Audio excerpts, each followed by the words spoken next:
Welcome, traveler. Tonight, let us leave behind the noise of the world and step into a tale carved in ice, ash, and memory. A story not just of gods and battles, but of silence, fatherhood, and the heavy path of redemption. This is the journey of Kratos, not the god of war, but the man who walked through ruin to become something more. So find a comfortable place, close your eyes if you like, and let the fire of this tale warm the edges of your sleep. If you enjoy this quiet space we've created together, consider subscribing to the channel and leaving a like. It helps others find their way here too. Chapter 1: The Northern Silence. The North greeted me not with battle, but with breath. Cold and still, like the air held its lungs as I crossed its threshold. There were no banners to welcome or warn, no divine portents to mark my arrival. Only snow, endless, soft, patient. It clung to trees like quiet memory, fell upon my shoulders like the touch of hands long gone. The forest was ancient here, but not like the temples of Greece, not carved by man nor consecrated by gods. It was old in a way that required no acknowledgement. The trees stood tall and indifferent, wrapped in mist and centuries, as if they had seen empires rise and fall and found no reason to speak of it. The ground beneath my boots did not bend or groan. It accepted my steps with a silence that unnerved me. After all I had been through, after all the gods I had slain, this land simply didn't care. There was no Olympus here, no marble columns, no statues that watched with blind judgment, no prayers whispered into smoke. The gods of this land did not scream or command from mountain peaks. If they were here, they were buried in root and stone, or perhaps in the very cold that bit through my skin. And yet I felt them, or something like them, not as presence but as absence, a vastness beneath the snow, beneath the silence, that pressed against me with neither threat nor welcome. The wind moved strangely here, winding between the trunks of pine and ash like a thought not yet spoken, carried no scent of war, no trace of fire, only the memory of breath, the faint echo of something older than rage. I had come seeking peace or something that resembled it.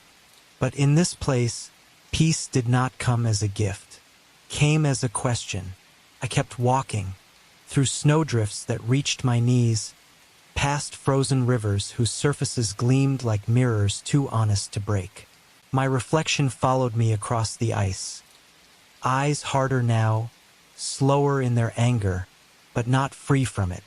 Scars long healed still pulled at my skin, reminders of battles that had never truly ended. The blades of chaos, though wrapped and bound across my back, weighed heavier than ever, not from their steel but from what they meant. I had brought them with me not as weapons, but as warnings, symbols of who I had been, who I might still be, should the silence break. But here they remained untouched. I hoped they would stay that way. Hope, a strange word for me, foreign on my tongue, fragile in my chest. Days passed, or what I assumed were days. The light in the north did not shift as sharply as in Greece. The sun lingered in twilight for hours, casting long blue shadows through the trees, as though even time was uncertain in these woods. I moved slowly, deliberately, allowing the rhythm of my steps to match the breath of the land. I hunted only when I needed. I spoke only to the wind, and the wind, to its credit, never answered. At night, I slept near fires I built with bare hands, surrounded by nothing but forest and the occasional cry of distant wolves. They did not come close. They did not challenge. Perhaps they sensed what I had once been, or perhaps they simply knew I sought no conflict.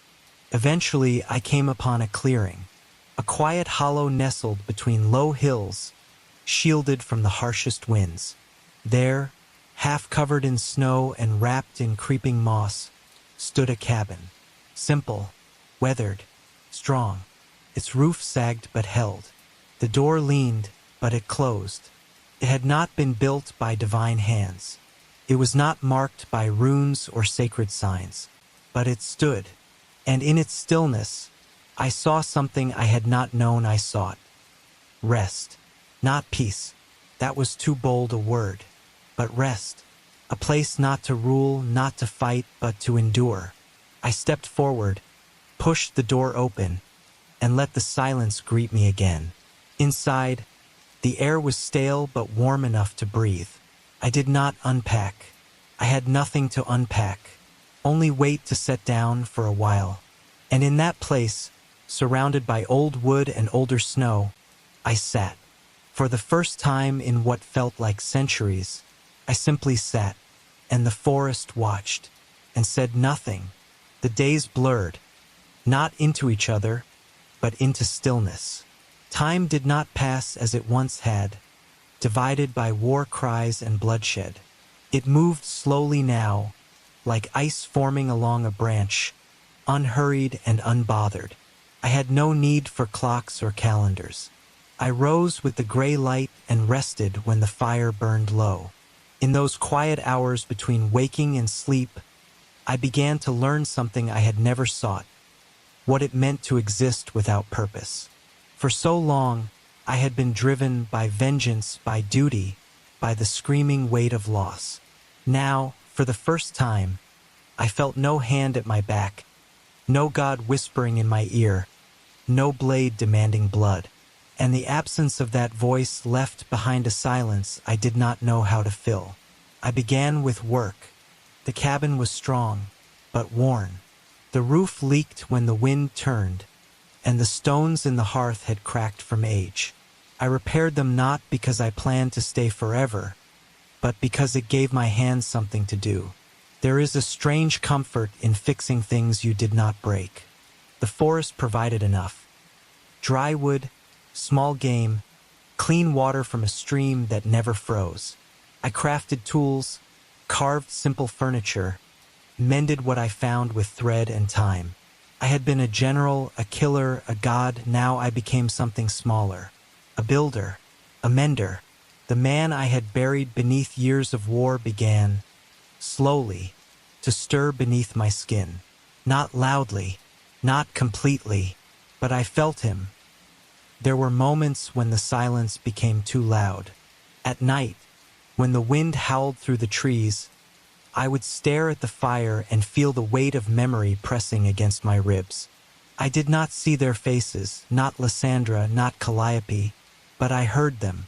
Not their voices, but their absence. The quiet between moments. The space they had once filled. I had carried that silence with me across oceans and mountains. Here in the north it had grown louder, not quieter. But something had changed. I no longer fled from it. I let it sit beside me, like an old wound that aches in the cold, but no longer bleeds. Sometimes I would speak aloud, not prayers. I had no faith left to give, but words, short, simple, just to hear a voice in the room. I spoke to the fire, to the wind, to the empty space across the table. I told stories with no endings, asked questions with no answers. It was not conversation. It was release, and slowly it became ritual, a way to mark the days. I did not expect answers, but the forest listened. I could feel it, not as judgment, but as presence. The trees remembered. The ground held memory. And even though I had crossed continents to leave my past behind, the world beneath my feet knew what I had been. I began to carve, not weapons, not armor, wood, simple figures shaped slowly by hand and blade. I did not plan their form. They emerged from the grain, wolves, birds, strange creatures I did not recognize but felt familiar all the same. I lined them along the shelf, silent sentinels who watched over the cabin like old friends. They gave no answers, but they also asked nothing. And that, I think, was what I had long needed, a kind of company that did not demand atonement. I had spoken the names of gods before battle. I had knelt before false thrones. Now I bowed my head only before the task at hand. The sound of a blade against wood, the crackle of fire, the breath of snow against the window. In this stillness, I came to understand something I had not dared admit. I was tired, not just in the body but in the soul, if such a thing remained. For years I had carried war in my veins. Now I carried silence, and though it was heavier than I expected, it did not crush me. It held me still. It asked me nothing, and slowly I began to wonder, not what the future held, but if I could truly live without running toward or from it. That was the question the North posed again and again. Can a man forged in fire ever rest in snow? I did not keep track of how long I remained alone. Time here was not something measured in days or seasons, but in stillness. The snow deepened, the wind changed, but my life remained simple, deliberate. I hunted what I needed, spoke little, worked often. The ghosts I had carried for so long began to settle, not because they had left me, but because they had learned I would no longer run from them. I had not found peace. I do not know if I believe such a thing exists, but I had found rhythm, and in that rhythm a kind of uneasy balance. In the silence, I became aware of things I had long ignored. Small things, the way the light moved across the floorboards, the sound of ice cracking in the river, the warmth of breath in cold air. I had once been deaf to the world, my senses drowned in the roar of battle. Now I listened, but even silence has texture, and there came a morning when it changed. It was not a sound that woke me, it was absence, a shift in the air, like the pause before lightning strikes. I stepped outside, my hands bare, the cold biting gently at my skin. The trees were still, the snow untouched, but something was different. The quiet had deepened, not in welcome, in warning. I listened harder. The river still flowed, the wind still moved, but beneath it all, something waited. Not a god, not yet, but something living, something watching. I had learned to trust these instincts not from training but from survival. I did not draw my blades. I did not speak. I only stood, letting the cold settle into my chest like an old friend, and I breathed. I knew the past would never truly die. It sleeps, perhaps. It waits, but it never fades. And though I had traveled far, buried names and burned bridges, I understood then that this land, this quiet forest and frozen valley, would not be enough to keep it away forever. The gods have long arms, even those I had never met, even those of this strange, cold realm. My war was not over, not truly. It had only changed its shape, and when it returned, as it always did, it would not announce itself with thunder. It would come like this, soft, slow, woven into the silence I had come to accept. Still I remained. I did not flee. The man I once was would have left that very hour, blade drawn, fury rising. But that man had died long ago, somewhere between Olympus and this forest. What remained now was quieter, wiser, perhaps, or simply tired. I returned to the cabin, lit the fire, and carved another figure, this one smaller, more delicate, a shape I did not name. I placed it with the others and sat beside the hearth. The warmth crept into my hands. Outside, the wind shifted once more, and I heard the faintest crunch of snow far beyond the tree line. Not a threat, not yet, but a sign, a beginning. The North had given me silence. Now it would give me something else, and I would face it not as a god, not as a ghost, but as a man. Chapter 2: A House of Wood and Ash. The first time I saw her, I did not believe she was real. It was early spring, or what passed for it in the north.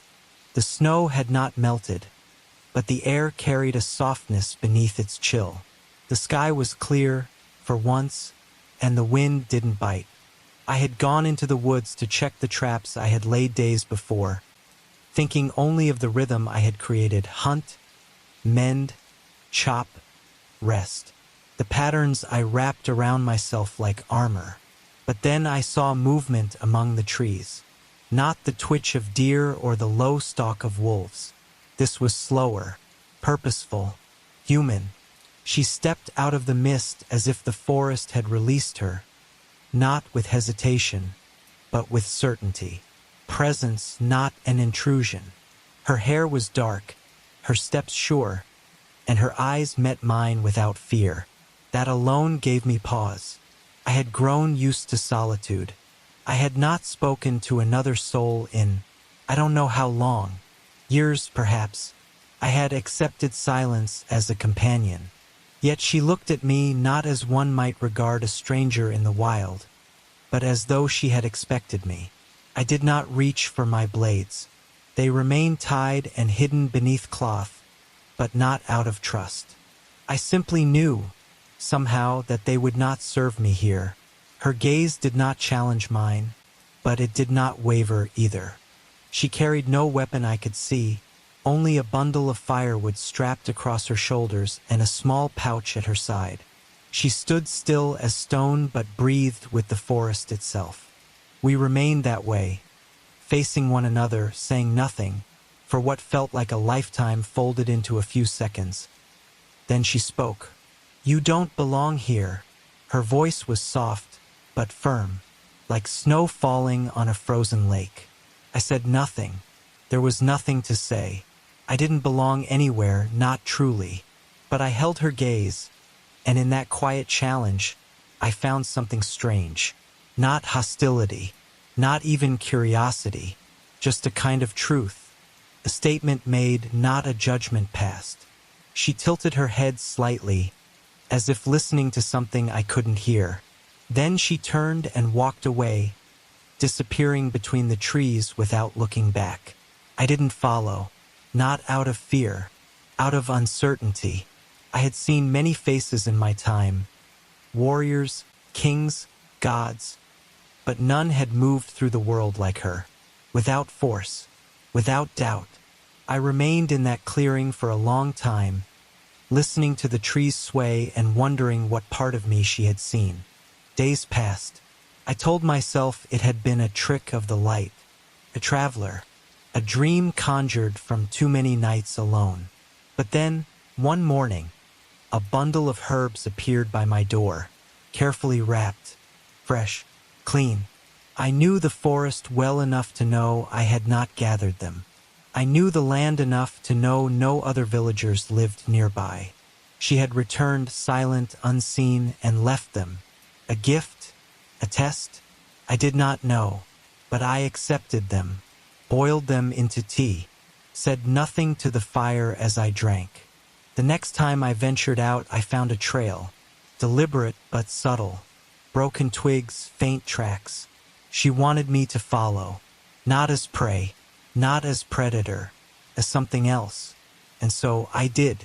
The path she left was not easy to follow, though it was meant to be found. That alone told me much. She was not careless. Each sign was chosen. A broken stem, a shallow heel mark, a thread of fabric caught on bark, but no trail of breadcrumbs, no scent of fear. She wanted me to see, not chase. It was an invitation, not a trap. Still, I moved slowly, not because I feared what I might find, but because I feared what it might awaken. I had built this silence for a reason. I had carved a space in the world where no voices called my name, where the past could rest. But something in her presence had unsettled that stillness. Not like a blade through water, more like a ripple, small, barely visible, but impossible to ignore. The trail led me deeper into the woods than I had ever gone, past the game trails and familiar clearings, past even the stones I had marked with silent runes to keep my bearings. The forest changed as I walked, more dense, more alive. I felt watched but not hunted. The trees here were older, darker in bark and thicker in root. Moss draped low, and strange symbols hung from branches, carved into wood and bone, not of Olympus, nor anything I had seen in my years of war. This was older magic, not loud or flashy, but settled into the bones of the land, protective, warding, but not against me, at least not yet. I passed through the markings without pause.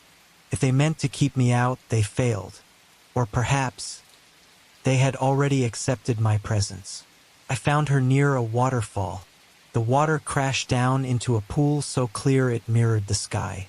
She was kneeling beside it, washing herbs in silence. She did not startle when I arrived. She did not turn immediately either. Only after a pause did she glance up, eyes calm, expression unreadable. She studied me as if weighing not what I was, but who I was now. Not the blades, not the scars, not the war. Me. After a time, she spoke again. You followed. Not a question, not quite approval, just an observation. I nodded once. Words felt heavy in my mouth. I had not used them in days, perhaps weeks. She stood, brushed water from her hands, and tilted her head slightly. Then come. She turned, walking along a hidden path that wound behind the falls. I hesitated only a second, then followed. The path opened into a small glade. Flowers grew here, real ones, not just frost-resistant brush. Purples and blues, wrapped in curls of soft green. A tree stood in the center, low and wide, with roots that bulged like folded limbs. Beneath it sat a shelter half built into the hill. It was not large, not clean, but it was lived in. Smoke curled from a hole in the roof. A wooden door hung slightly crooked on its hinges. She entered without ceremony, leaving the door open. I stepped across the threshold, ducking my head instinctively. Inside, it was warmer than expected. A fire crackled low. The smell of cedar and herbs hung in the air. There were no symbols of gods. No weapons hung on the wall. Just a home. She offered me tea. I took it. We sat in silence. The tea was bitter, made from herbs I could not name. It warmed my throat, settled in my chest, and reminded me how long it had been since I had shared firelight with another. We sat across from each other, the flickering glow casting long shadows against the wooden walls. She didn't speak, neither did I, but there was no tension in the silence. It wasn't the heavy kind that follows battle or the strained quiet of strangers unsure of one another. It was the kind of stillness that asks for nothing, that waits to see what grows in the space between breath and sound. I had never known that silence with another, not even with those I had loved before. With them, there had always been need, expectation, fear, love, grief. With her, there was only presence. She moved like someone who understood the land, not as a visitor, but as a part of it. Her hands were marked by dirt and time, but not weariness. When she reached for something, a bowl, a tool, a piece of dried root, she did so with ease, never fumbling, never hesitating. It was a strange thing to sit in the home of someone who owed me nothing, feared me not at all, and treated me not as an intruder, but as something adjacent. She did not ask who I was, did not demand stories or explanations. If she recognized the blades beneath the cloth on my back, she gave no sign. If she knew what I had done, what I had been, she chose not to say. And that choice was a mercy I did not understand, but could not help but respect. Over time, days, perhaps weeks, I returned to that place. Never invited, but never turned away. Sometimes I brought meat or firewood. Sometimes I came only to sit near the fire while she worked. We rarely spoke. A few words here and there, whether the growth of herbs, the presence of wolves, but never names, never passed. And still something grew, not quickly, not with certainty, but like moss on stone, quiet, soft, inevitable. We shared meals in silence, watched the sky darken together without comment.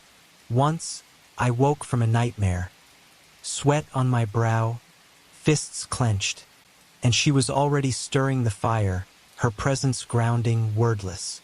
I had not told her about my dreams. I had told no one. But somehow, she knew that I in her company. I began to feel something I had not dared touch in years, ease. Not peace. That was too bold, too far. But ease. I did not have to measure my voice. Did not have to carry myself with the weight of legend. I was not the ghost of Sparta to her. I was not the god of war. I was just a man, scarred, quiet, useful in the woods. And in return, she gave me nothing but truth. No softness I did not earn. No comfort I did not share. But she let me be. And that, I learned, was a form of love I had never known. Not the kind forged in fire or crowned in tragedy, but the kind that says simply, you may rest here. And so I stayed. Chapter 3 Boy. He came into the world with a silence that unsettled me. Not because it was unnatural, but because it was familiar. The same kind of silence that lived inside me, that followed me through war, through death, through exile. And now it lived in him. I stood in the doorway of our small home, the wooden walls damp with heat and firelight, and watched as Faye brought him forth. Not with screams or fanfare, but with the kind of quiet strength that no weapon could match. Her breath was strained, her body trembling, but her hands were steady as she caught him in her arms. The child, our child, did not cry. His eyes blinked once, twice, then closed again as he settled into her chest like he had simply returned from somewhere very far away. And in that moment, everything inside me paused. I had seen life begin before. I had held soldiers as they died, watched the light leave their eyes. I had walked through cities both burning and reborn. I had felt the thrum of divinity coursing through my veins, the cold taste of death in my mouth. But I had never felt this. I had never known what it meant to create, to witness life not as a side effect of survival, but as purpose. I wanted to move forward, to kneel beside her, to see him up close. But I couldn't. My feet refused. My hands, these hands that had crushed monsters, broken gods, pulled temples from the earth, remained frozen at my sides, because I knew what I was. I knew what I had done. And nothing in me, no matter how buried, believed I deserved to stand beside that firelight and be called Father. Faye turned to look at me, her expression unreadable. But her eyes were soft. They had always been that way, like river stone worn smooth by time and patience. He's strong, she said, voice barely above a whisper. He'll have to be. Her words settled into me like stones dropped into deep water. I nodded, unable to speak. My throat felt closed. I looked at the boy. His chest rose and fell with such gentle rhythm, and I envied him that peace. I had never breathed like that, not even as a child. My life had been forged in discipline, honed in blood. Love had not been part of the process. Obedience, strength, conquest, these I knew well. But now there was this new shape in the world, tiny and fragile, and already I feared it would not survive me. I stepped closer, the floor creaking beneath my weight. The shadows from the fire danced along the wooden beams, and the wind outside howled like an old memory. Faye shifted, turning the child slightly toward me. I looked down at him, and for the first time in years, my heartbeat felt unsteady. There was nothing remarkable in his appearance. No glowing mark, no divine aura. Just soft skin, closed eyes, a furrowed brow that reminded me, terrifyingly, of my own. He was not a prophecy, not a weapon, just a child. But even so, I felt the world tilt around him, like the first few flakes before an avalanche. I knew what the future might ask of him, and I knew what I might have to become again to protect it. I did not reach out. My arms, though strong, were not ready. My voice, though deep, had no words. But I knelt beside them, not as a god, not as a warrior, but as something I had not been in a long time, just a man. A man who had lost too much, hurt too many, and yet somehow stood at the edge of something new. The fire crackled. The wind calmed. Faye leaned her head back against the wall and closed her eyes, her breath slowing. I remained there, unmoving, watching the boy breathe, watching life unfold in a space I had once believed reserved only for others. The silence remained, but it no longer felt cold, felt whole. Raising him was nothing like war, and yet it demanded the same vigilance. There were no armies, no blades, no bloodshed. Only small hands reaching for light, soft footsteps across the wooden floor, and questions I was never prepared to answer. He grew quickly, not just in size but in spirit. Every day he discovered something new. How to grip a wooden spoon, how to mimic the whistle of wind through pine, how to sit quietly by the fire and stare into the flame like it held some secret meant only for him. I watched him from across the room, always at a distance, not because I didn't care, but because I didn't trust myself. I feared that if I held him too tightly, I might bruise something in him I could never repair. Faye, of course, was different. She moved through motherhood like a river, steady, unforced. She didn't correct him harshly. She didn't raise her voice. She simply taught. With her hands, her voice, her gaze. She would show him how to sharpen a flint, how to track animals in the snow, how to recognize herbs not by name but by smell. He listened closely, absorbing each lesson like it was a gift. And when he failed, and he did, as all children do, she did not scold. She would pause, explain again, and let him try once more. I admired her patience. I envied it. I had never been taught with such care. My own childhood had been rigid, filled with barked orders and the looming shadow of failure. There had been no gentleness in my making, and so I struggled to offer it now. There were times when I tried, when I would take him into the woods, show him how to hold a small blade, how to walk without snapping twigs underfoot, how to listen for the shift in wind that tells of something near. But my voice was rough, my tone clipped. I could see it in his eyes, that hesitation, that question of whether I was angry with him or simply incapable of sounding kind. I wasn't angry. I was terrified. Every time I looked at him, I saw possibility, and beside it, failure. Not his, mine. I worried that I would teach him the wrong things, that I would shape him in my image, whether I meant to or not. And so, when we returned home, I would sit outside by the fire while he went to Faye, laughing, eager to share his small victories.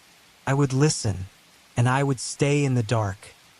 Still, something passed between us, unspoken, a kind of understanding that grew in the space where words failed. He would sit beside me in silence sometimes, his small body wrapped in furs, mimicking the way I held my cup or stirred the fire. I would glance at him, and he would meet my gaze without flinching. He was not afraid of me, not truly, but he was studying, always studying, trying to understand the man he called father. I wanted to tell him things. I wanted to explain why I was the way I was, where the scars came from, why I sometimes woke gasping in the night. But the words lodged in my throat. How do you explain to a child that the man who tucks him in at night has stood knee-deep in God's blood? That he once tore a mountain in half to avenge a lie? Instead, I taught him in fragments. I showed him how to respect the forest, how to thank the animal after the kill, how to repair the arrow before breaking another. Lessons of survival, of quiet strength, of endurance. He asked questions sometimes, innocent, piercing. Why don't you smile more? Were you always this strong? What's the big red mark on your body? I answered as I could, truth held beneath layers of careful silence. Because I have much to think about. I trained very hard. It's a reminder. He accepted these answers, though I could see in his eyes he sensed there was more. Children often know what we do not say. One night, after the first heavy snowfall of the season, the fire burned low, and the world outside lay buried under white. The wind whispered along the edge of the roof like an old song, and inside, the silence between us was comfortable. The boy, Atreus, though we still had not spoken his name aloud often, sat near the hearth, carving a small piece of wood with one of the dull knives Faye had given him. His brow furrowed, tongue pressed gently against his lip, focused in a way I recognized. I had worn that same expression when sharpening blades before battle. But here there was no battle, only a child and a block of pine, and the gentle sound of knife against grain. I watched him without speaking, not wanting to disrupt the peace, not wanting him to see how tightly I held my own breath. Faye was in the other room, resting. She had been tired lately. The early years of motherhood had not taken her strength, but it had taken something quieter, her reserves. Still, she smiled when she could, touched my shoulder gently when passing, whispered soft things to Atreus at night that I pretended not to hear. There was warmth in this house, not from the fire alone.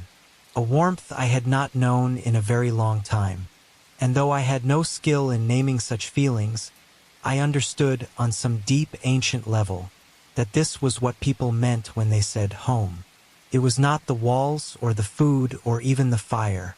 It was what settled in the spaces between words. It was the moments when no one was afraid to be quiet. Atreus looked up at me suddenly and held up the figure he'd been working on. It was simple, rough around the edges, uneven. It looked like a bear, or perhaps a wolf. It was hard to tell. "It's for you," he said. His voice was light, but nervous. "I know it's not very good, but I wanted to make it." I didn't move at first. I didn't know what to say. I had been given trophies before, crowns, statues, weapons etched with my name. But none of them had been made by a child's hand. None of them had been given without expectation. Slowly, I reached out and took the carving. It was small in my palm, lighter than it looked. I turned it over once, then nodded. "It is strong." That was all I said. But his eyes lit up and he smiled. Not just with his mouth, but with his entire face. That smile hit something in me like an axe through stone. I had not known how much I needed to be seen as something other than what I had been. Not as a killer, not as a god, but as a father. And in that moment, to that boy, I was nothing more, nothing less, just a father holding a gift. And perhaps, though I could not say it aloud, that was enough. He sat back down and resumed carving, more confidently this time. The fire cracked, the snow fell, and I leaned back against the wall, the wooden figure still in my hand. I stared at it, trying to understand why it made my chest feel tight and warm all at once.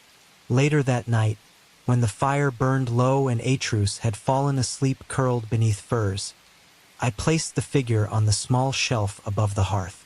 I stood there for a long while, listening to the wind and the boy's soft breathing. My hands, for once, were not fists. My mind, for once, was not at war. I did not believe I had earned peace. I still don't. But for that night, in that small cabin buried in snow, with my son safe and sleeping and a simple carving resting in the firelight, I let myself rest, too. Not as the god of war, not as the Ghost of Sparta, but as a father. And for a moment I was enough. Chapter 4, The Weight of Secrets. Secrets do not sleep. They do not rot or grow soft with time. They sharpen, hiding behind the mundane things. Morning routines, a cup of tea by the fire, the steady sound of an axe against wood. They slip into the silence between words and nest themselves in the corners of the room where no one is looking. And the longer you carry them, the more they bend your back, press into your ribs, change the way you breathe. I had lived my life beneath the weight of 1,000 such truths, but none more suffocating than this. My son did not know who I was. Not truly. He knew my strength, my discipline, my silence. But not the history that forged them. Not the blood that soaked the ground I had once called home. Not the gods I had torn down in fury and grief. He knew only the man who sat by the fire and taught him to hunt. And each day that passed without the truth between us, I felt the chasm widen, quiet but inevitable. Atreus was growing fast, his mind sharp, his questions sharper. He wanted to know how I had survived so much, why I carried scars older than his lifetime, why I knew the names of weapons in languages we had never spoken aloud in our home. He asked gently, without pressure, the way a boy does when he does not want to offend but cannot ignore the voice inside that says something doesn't add up. And still I remained silent.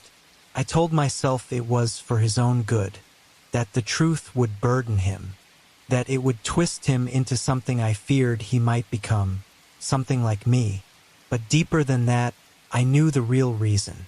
I was afraid of his eyes when he found out, afraid of what would vanish in them. Not love, perhaps, but trust. There were moments, small and seemingly innocent, that gnawed at me. A passing comment from him, "You move like a soldier," while we gathered wood. Or, "You don't pray to the gods like the others." I would shrug, offer half an answer. "Soldiers follow orders. I don't." Or, "The gods are not to be trusted," which was true, but it was not enough. He deserved more than broken pieces of the truth handed to him like bones from a fire. He deserved the whole story. And yet, when I tried to form the words, they withered. I would open my mouth, and all I could hear were screams. Mine. There's the gods I had slain in Olympus. What kind of father tells his son that the ash on his skin is not only memory, but penance? Faye had told me once, before she passed, "He will need to know you, not just your silence, not just your strength. You." I had nodded because she was right, as she often was. But I had hoped, foolishly, that time would spare me the moment of reckoning, that perhaps he would not ask, that I would not have to watch his eyes change. But now the questions were growing more precise. And worse, he had begun to watch me. Not as a boy looks to a father for answers, but as a student watching a puzzle come undone. He was learning me without my permission, learning the way I never flinched from violence, the way I never bowed to shrines, the way I spoke too fluently of war for someone who claimed to want peace. And in that learning, I saw myself reflected. One evening, after he had gone to sleep, I went out into the cold. The snow had fallen silently that day, blanketing the forest in stillness. I walked to the edge of the trees and looked up at the stars. The blades were hidden deep beneath the floorboards of our home, wrapped tight in cloth and silence. But I could still feel them, like phantom limbs, like voices I had tried to quiet but that continued to hum beneath my skin. I clenched my fists. My breath misted in the air. I had made peace with who I was, or at least I had accepted it. But now, standing on the edge of a life I did not know how to protect, I began to wonder, if I do not tell him the truth, and he finds it on his own, will that destroy us both? I stood there a long time, letting the snow fall against my skin, until I could no longer feel the cold, only the weight. The next morning I tried. The words had circled inside me for so long that they no longer felt like language. Only pressure, a storm that had built behind my ribs for years, waiting for a crack in the wall. Atreus was sitting near the fire, rubbing sleep from his eyes, wrapped in one of Faye's old cloaks. He was growing taller, his shoulders broader. The child I had once carried through snowdrifts now stoked coals with practiced hands, tending flame as if it were second nature.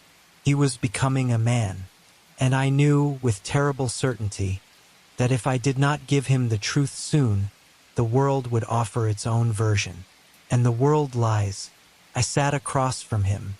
The wooden cup in my hand had long gone cold, untouched. He was speaking softly about something he had seen in the woods. A hawk hunting a rabbit, how the bird moved through the air like it knew everything beneath it. I nodded, listening, but my attention was split, my pulse loud in my ears. I opened my mouth once, twice, then closed it again. Finally, I said his name, just that. Atreus. He looked up immediately, curious, not wary. That hurt more than if he had been afraid. There are things about me, about my past. I began, and already the weight was pressing against my spine, heavy and cold. He leaned forward slightly, his face still open, still trusting. "Okay," he said, simple and steady.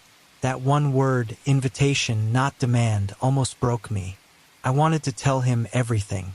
About Sparta, about Deimos, about the blood oath to Ares. The blades burned into my flesh, the roar of Olympus as I tore it down with my own hands. I wanted to say that I had once stood on mountains, gods crumbling beneath my rage, and felt nothing but emptiness afterward.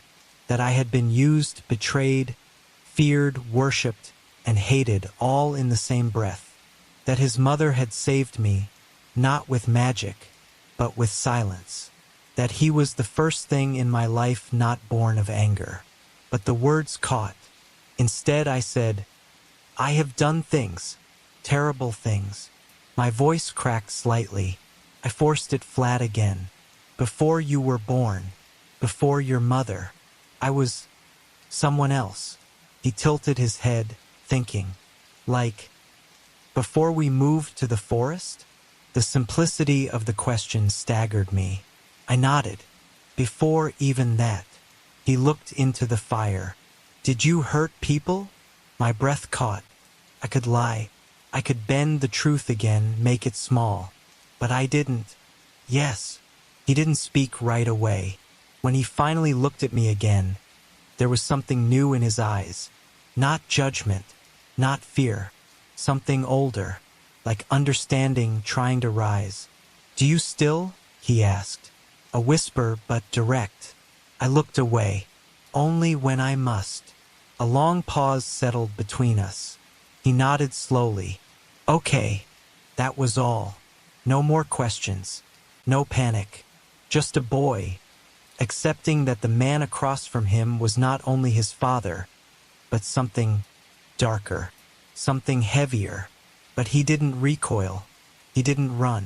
And somehow that made it worse, because I knew what came next. Someday he would want more. He would need more. And I did not know if I had the strength to give it.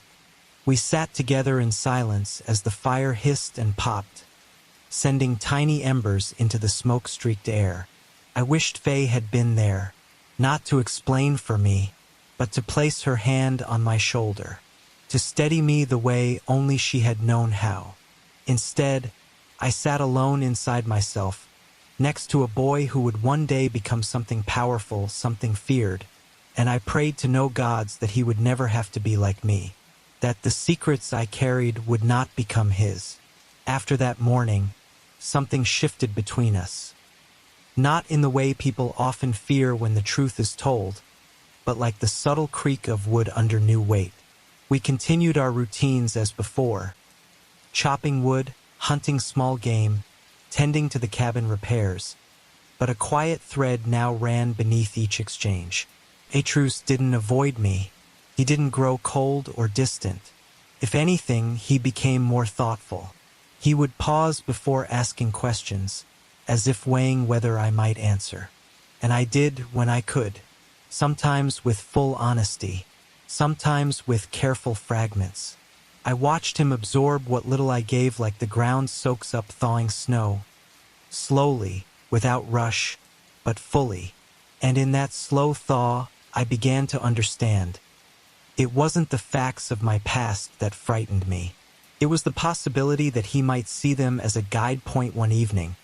While walking back from the river with a net of fish slung between us, he asked, "Do you think people can change?" The question came without warning, without preface. It was not about fish, not about weather. I did not answer right away. The snow crunched beneath our boots. The pines stretched tall and silent on either side. "Yes," I said finally, "but not easily." He nodded, his eyes focused ahead, lips pressed into a line. "Did it take you a long time?"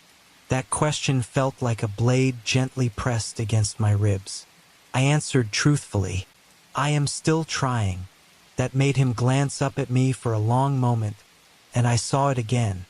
His mind working, fitting pieces together, not judging, understanding, but also measuring me. That night, after he had gone to bed, I sat by the fire long into the dark, watching the flames flicker in the polished iron of the kettle. The room felt hollow, like the cabin itself was listening. I kept thinking of his face, his calm when I confessed, his silence afterward. I had expected more questions, anger, fear, but instead, I had received something I did not expect. Space. He had given me space to be what I was, without demanding that I be better instantly. And in that gift, I began to feel something I had not allowed myself in years. Shame, yes, but also hope. If he could carry the knowledge of my past and still sit beside me in the snow, still hand me a sharpened stick without flinching, then perhaps I had not doomed him after all. But even as that hope stirred, something darker rose beside it. I had spent years hiding the truth, not just from him, but from the world. And I knew the world would not be so patient. Someday someone would come, a god, a ghost, a remnant of Olympus. And then, my past would no longer be words exchanged beside a fire. It would be steel and death. And Atreus, no matter how strong or kind or wise he became, would be pulled into it. Because of me, because of what I had been, because of what I had done. I went to his room. He was sleeping, his breath slow and steady, the furs pulled up to his chin, one hand curled beneath his cheek. He looked so young like that, so untouched, but I knew better. The world had already begun to press against him. It was only a matter of time before it broke through. I sat on the edge of the doorway and whispered, not expecting him to hear. "You are better than I was, stronger in ways I do not understand. I hope you will never carry the weight I have." The fire in the other room crackled softly. A log popped. He stirred slightly but did not wake. For the first time in a long while, I closed my eyes, not to sleep, but to rest, to surrender to the idea that perhaps the truth had not destroyed him, that perhaps one day I would tell him everything, the real story, no pieces, no shadows, and perhaps he would still sit beside me and listen, and maybe then I would finally begin to forgive myself. Chapter 5: The First Echo of War. Winter had laid a thick silence over the forest, the kind of silence that fools you into thinking the world has forgotten your name. For weeks, the only sounds had been the crunch of boots on snow, the sigh of wind through pine, and the murmur of our voices as Atreus and I passed time in daily routine, cutting wood, repairing the roof, laying new snares along the treeline. It was a good silence, heavy but not oppressive. Stillness had become a kind of ally, one I trusted more than most men I'd fought beside in younger years. But as with all peace, it had its expiration. I knew it. I felt it before it came. A shift in the air, the way birds stopped singing, the way wolves grew restless at night. The woods were no longer asleep. They were waiting, started small, a distant howl, not from the usual wolves, but something sharper, more guttural. Then tracks, Not animal, not human either. Wide prints, sunk deep in the snow, as if something heavy walked upright but carried unnatural weight. I found them one morning near the stream. Atreus was with me, and his eyes lit with curiosity, but I quieted him with a hand gesture. He knew the signal. Silence. Alert. We followed the trail a short distance, far enough to see that it led toward the edge of the valley, where the trees grow close and the air begins to smell less like forest and more like old iron. I stopped before we reached the rocks. Back, I said, and we turned without another word. That night I didn't sleep, not truly. I sat by the door, axe across my lap, listening. The house creaked, the fire shifted, the snow whispered along the windows, but there was something beneath it, pressure, like the world itself was holding its breath. In my hand, the handle of the axe felt warm from long use. I hadn't needed it in months. My muscles remembered it like an old friend, though I had hoped not to call upon it again. Atreus stirred once in his sleep, murmuring the tail end of a dream I could not hear. I glanced toward his room and felt the weight of what might come begin to settle across my shoulders. The next morning, the trail was gone, wiped clean by new snow, but the unease remained. I taught Atreus how to listen differently that day, not with his ears, but with his instincts. I showed him how to place his palm flat against a tree to feel the vibrations of distant motion, how to track the bird's flight and know when their patterns meant more than just migration. He asked once, "Why are we doing this today?" And I paused too long before answering. "It's time," I said simply. He didn't press. He rarely did anymore. He had begun to notice things, the way I moved slower when I was thinking, the way I scanned the horizon before entering a clearing. He mirrored it now, instinctively.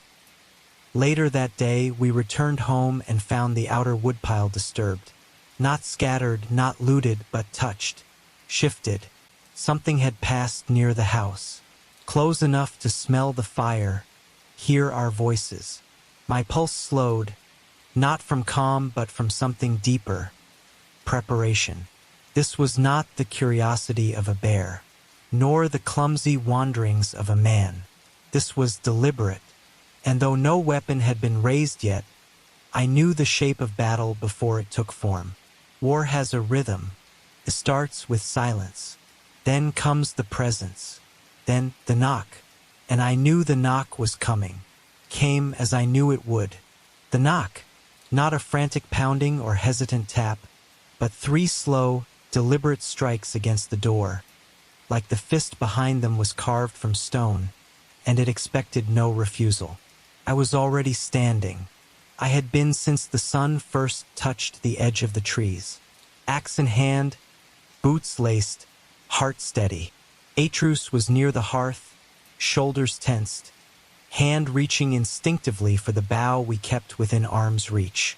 I looked at him once, no words, just a nod, and he moved behind the inner partition, out of direct sight. He knew what to do. We had never practiced for this moment, not truly, but his body moved like it understood something primal. Danger. And the way to meet it was not always with speed, but stillness. I approached the door, each footstep deliberate. The house seemed smaller somehow, as though the presence behind that door made the very air tighten. My hand rested on the wooden latch. For a long moment I didn't open it, not out of fear but out of mourning, because I knew that on the other side of that door stood not just a stranger, but the death of the quiet life I had built, the end of stillness, and once that door opened, there would be no returning. I exhaled, then opened it. He was not large, not in the way I was. His frame was lean, wrapped in strange markings, and his eyes burned with something I recognized all too well: certainty. Not the kind born from wisdom, but from belief. Dangerous belief. The kind that says, you have something I want, and I will take it because the world says I can. He smiled at me, a small, crooked thing that did not reach his eyes. "I thought you'd be taller," he said. The words slid from his mouth like they were testing the air, measuring how far they could push. I did not reply. I had learned long ago that silence speaks louder than most men ever could. He stepped forward slightly, boots crunching snow just past the threshold. "I know what you are," he said. That made my grip on the axe tighten, but only slightly. I did not ask what he meant. I already knew. He continued, pacing now, like a wolf circling the edges of a fire. "You've done a good job hiding. Out here in the woods. Quiet. Domestic." He chuckled at that, like it was a joke meant only for him. "But the thing is, people like you don't get to just disappear." His voice dropped, sharpened. "Not after what you've done." Behind me, I could sense Atreus, still, listening. I hoped he would not come closer. Not yet. The man, this stranger, tilted his head, studying me. "You're not going to speak?" he asked. "Not even to deny it?" Still, I said nothing. The cold crept around us, wind sliding between the trees, brushing snow from the eaves. He sighed, exaggerated. "Fine, then I'll say it. I know who you are, Ghost of Sparta. I know what burns beneath your skin. And I'm here to see if the rumors are true, that the god who killed gods now hides behind wood and ash, pretending to be a father." Something in me flinched, not from insult, but from recognition. The truth of his words was a blade I had kept sheathed for years, and now someone else had drawn it. I stepped forward slowly until we stood eye to eye. I spoke finally, voice low, firm. "Leave." One word. Nothing more. But he didn't. Of course, he didn't. His smile widened, cruel now. "Or what?" he asked, almost eager. "Will you kill me in front of your boy?" My jaw clenched. He took another step. "You don't get to live quietly. Not after Olympus. Not after." That was enough. My hand closed around the axe. Not raised, not yet, but now it spoke for me. The weight of it was its own language. He saw that, and though his smirk remained, his eyes narrowed. "So it's true," he whispered, almost reverent. "The fire's not out, just buried." Then he turned, without a word, and walked back into the woods, leaving only his prints behind, sharp, direct, deliberate. He would return, and I would be ready. When the stranger vanished into the woods, his footprints remained for a while, etched in the snow like a signature. I watched them for longer than I needed to, not because I expected him to return immediately, but because I knew, deep in the part of myself I tried to keep dormant, that this was only the beginning. No one like him ever came alone. Not truly.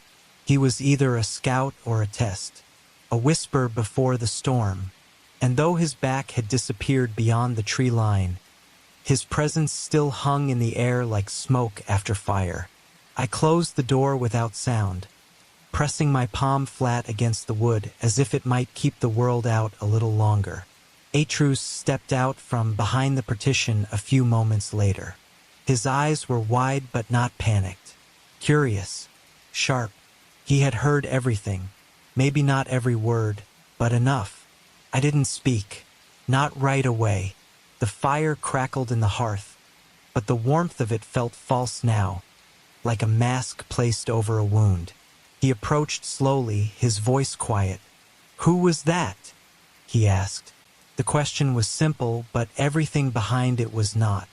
It wasn't just curiosity in his tone. It was recognition. He had seen the way I stood, the way my body shifted into readiness without instruction. He had seen the flicker in my eyes when the stranger spoke the name Ghost of Sparta. I answered carefully.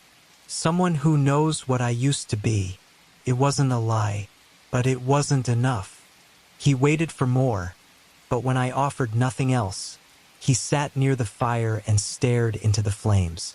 I joined him, the silence stretching between us like a bridge we weren't ready to cross. For a long time, neither of us spoke. The logs shifted, embers rising and falling like tiny stars. I watched his hands, how they fidgeted, how his fingers flexed. He was thinking deeply. I had seen that posture before, in Faye. When she was turning something over in her mind she wasn't yet ready to say aloud. Eventually, he asked, "Is he dangerous?" I nodded. "Yes." Another pause. "Will he come back?" I nodded again. "Yes." His shoulders tensed slightly, but he didn't look away from the fire. "Will we have to fight him?" I wanted to say no. I wanted to say no. But lying now would break more than trust. So I said the truth, even if it tasted like ash. "Probably." He didn't respond to that. Instead, he reached for a piece of wood and began to carve. Slowly, methodically, the rhythm of the blade against the grain was soothing in its own way, like the heartbeat of a house refusing to fall apart. I watched him for a while, then stood and checked the door again. Latched, strong, but now it felt thinner, like a threshold, not a wall. Outside, the wind picked up. I listened to it the way I used to listen on battlefields, looking not for sound but for absence. The way noise changes when someone moves through it. I heard nothing, but that didn't settle me. It just confirmed what I already knew. This was no longer just our forest. Someone else had stepped into it, and they weren't done. I spent that night sharpening the axe. Slowly, each pass of the whetstone like an old habit remembering itself. Atreus eventually fell asleep by the fire, his carving half finished in his lap. I covered him with a fur and sat beside him, letting the silence fold over us again. But it was a different silence now, not the peaceful kind. This one buzzed just beneath the surface, tight, like a bowstring drawn back but not yet loosed. War had not come yet, but it had spoken. And now the boy knew its name. Chapter 6, The Frozen Shore. The next morning the world was white, not just dusted with snow, but buried beneath it. Every path, every branch, every memory of the day before hidden under a clean, quiet blanket of ice. It should have felt peaceful, the kind of silence that used to make me believe we were safe here. But after the stranger's visit, the snow no longer comforted me. It felt like a shroud, a cover, the world pretending to sleep when, in truth, it watched from beneath the trees. I stood outside before dawn, the axe strapped across my back, eyes scanning the tree line. Atreus emerged from the cabin a moment later, his breath visible in the cold, eyes bright but tired. He wore the layered furs his mother had stitched long ago, slightly short at the wrists now. He was growing faster than the world could keep up. We did not speak at first. There was no need. The choice had already been made in the silence between us the night before. We could not stay and wait. Not now. The stranger had known where we lived. That meant others could too. We needed to understand what we were facing and why now. Why after so many quiet years, the world suddenly remembered my name. I had hoped to delay this journey until he was older, stronger, until I had taught him more. But war does not respect preparation. It comes when it wants. And so we walked. The path to the frozen shore was long and winding, cutting through thickets of pine and ancient stones dusted with frost. The trail was one I had known for years, but not since the last thaw. Branches hung low with snow. Our boots sank with every step. I let Atreus walk ahead for part of the journey, not out of trust, but to watch him, to see how he moved through the world now that it was no longer safe. He was cautious, but not fearful. His bow hung across his back, arrows carefully bundled, and his eyes scanned the woods with growing awareness. He asked no questions. He knew better. The air was too still for curiosity. When we reached the bluff that overlooked the shore, The ice stretched to the horizon like a field of broken glass. The sea had frozen thick and flat, the waves locked mid-motion, jagged edges reaching toward a sky that barely held its light. Ships long buried beneath snow sat like bones of forgotten giants, their sails torn, their hulls splintered with time. Atreus stepped forward, peering down. "Is this where they came from?" he asked. I did not answer at once. My eyes swept the horizon, searching for movement. "Maybe," I said eventually, "or maybe they're still out there." He didn't flinch. He only nodded, then began scanning the area for tracks. I watched him kneel near a drift, brush away the snow, examine the ice beneath it for signs. Weight shifts, pressure points. He was learning, slowly, carefully, the way I had once learned, though with far less blood. I stepped beside him and pointed to a place where the ice had cracked unnaturally, not from weight but from force. "Here," I said. He studied it. "Not a wolf," he murmured. "Too wide, too deep." I nodded. "Something larger, heavier." He stood and looked at me. "What do we do if we find it?" I looked back toward the horizon. "We don't find it," I said. "It finds us." He didn't like that answer. I saw it in the way his jaw clenched. But he accepted it. That, too, was something he had learned. The difference between knowledge and readiness. Between seeking answers and being ready for what those answers cost. As we descended toward the frozen shore, the wind picked up.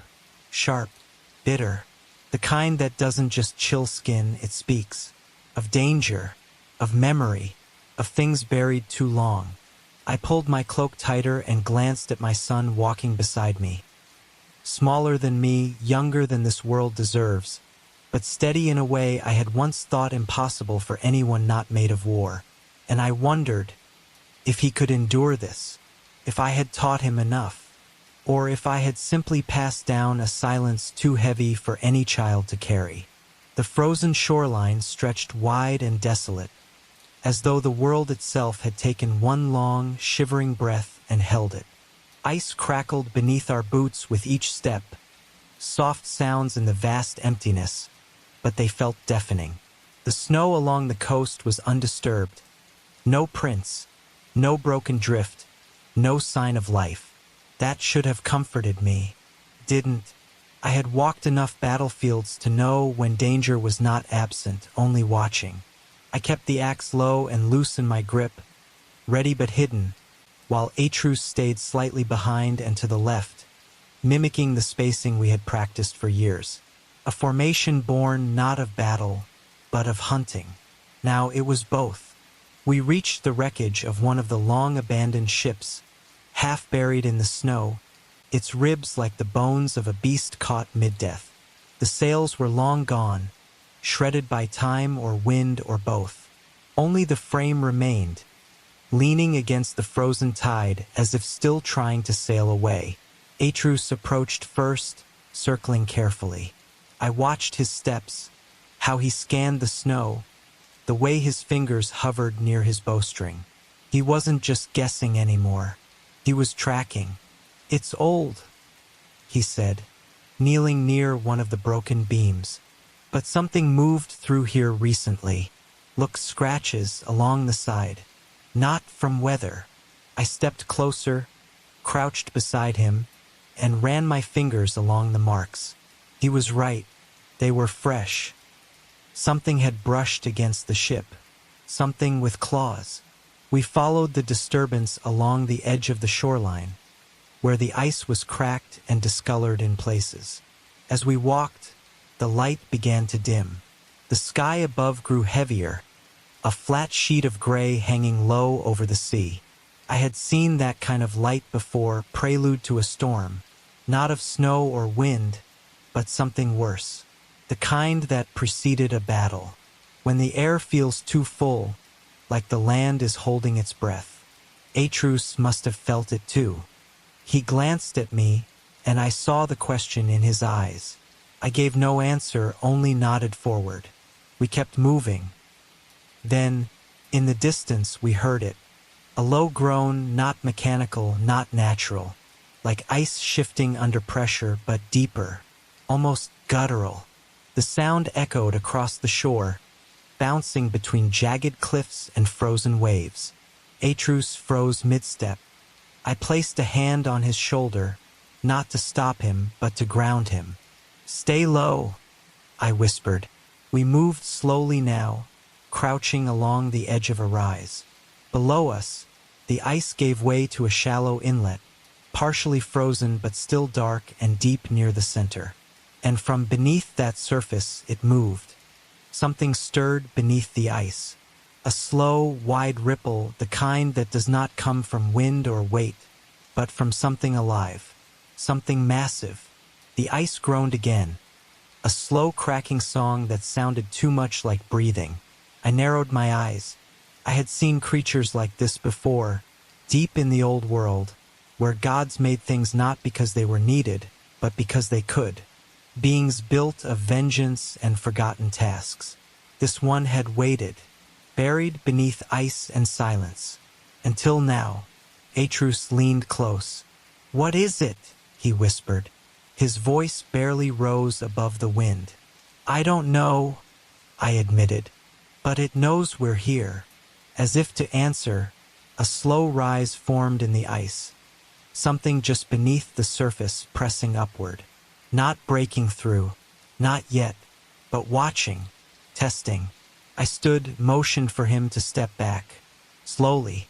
Quietly. We retreated, step by step, until the thing beneath the surface faded from view, leaving only calm water and unbroken ice in its place. We did not speak until we had returned to the tree line. Only then did Atreus whisper, "Why didn't it attack?" I stared back toward the shore. "Because it wasn't meant to. Not yet." He looked up at me, his breath quick in the cold. "Then what was it doing?" I paused. "Warning us." The forest behind us felt colder than before, and the ice, silent as it seemed, was not done speaking. We returned to the woods in silence. Not the comfortable kind we once knew, but the dense, loaded quiet that settles when questions outnumber answers. The snow had begun to fall again. Soft, slow, each flake drifting like it feared waking something below.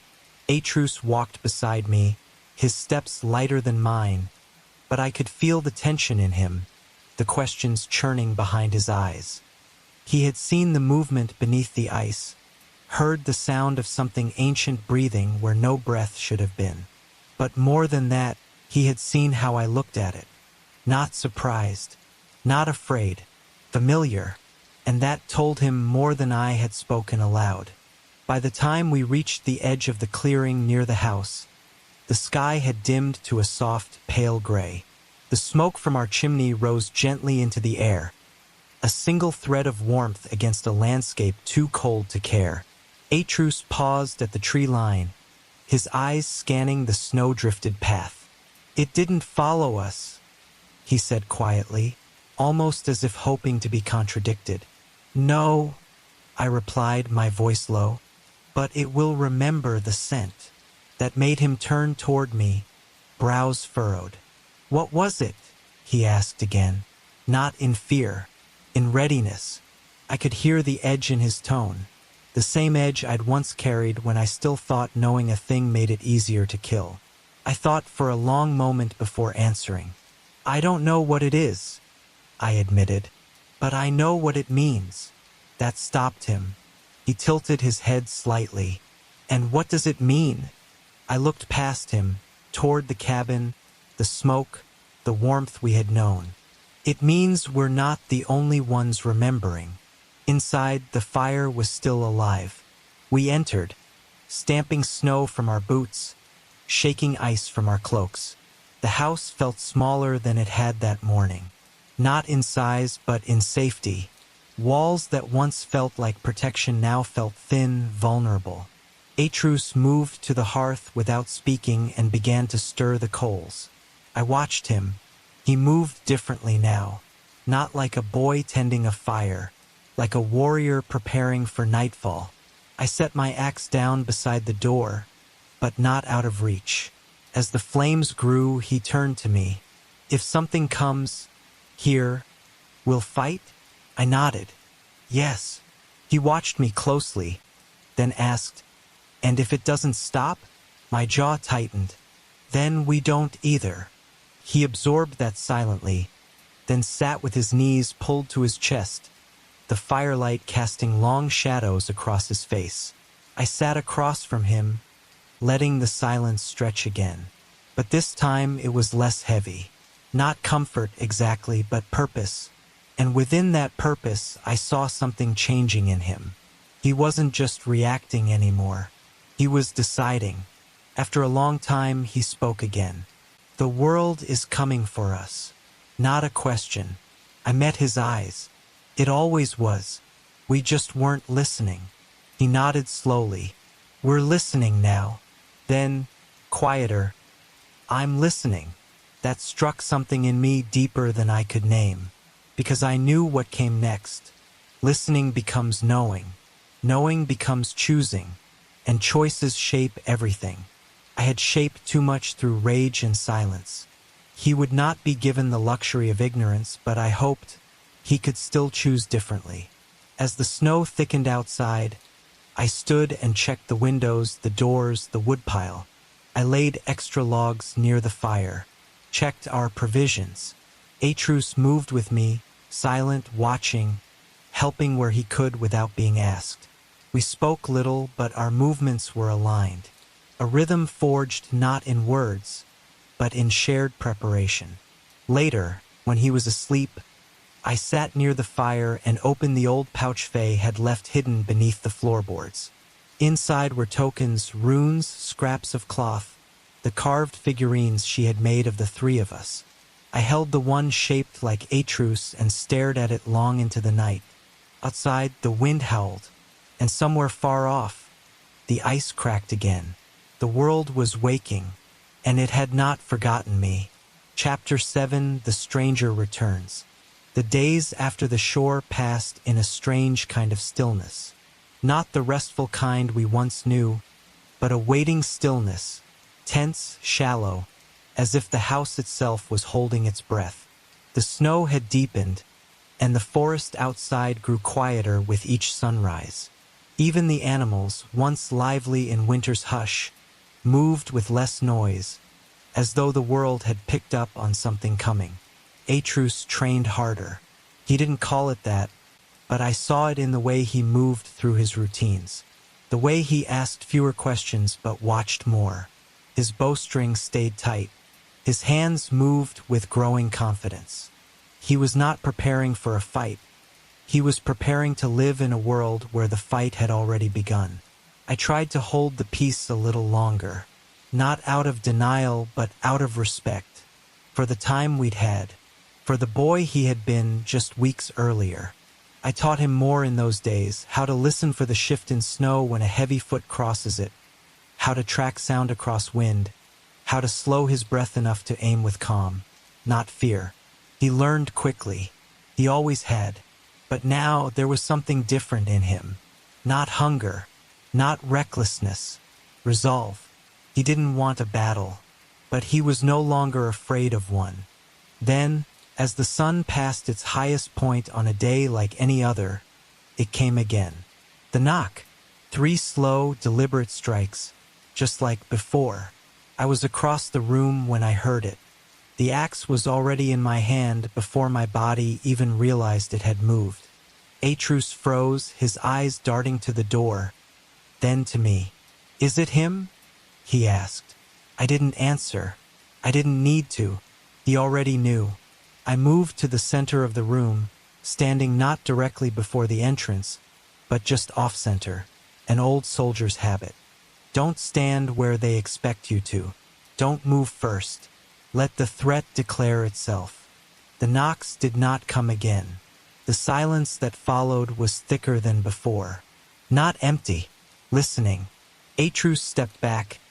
Arrow knocked, but bow lowered. I gave him one look. Said everything. Not yet.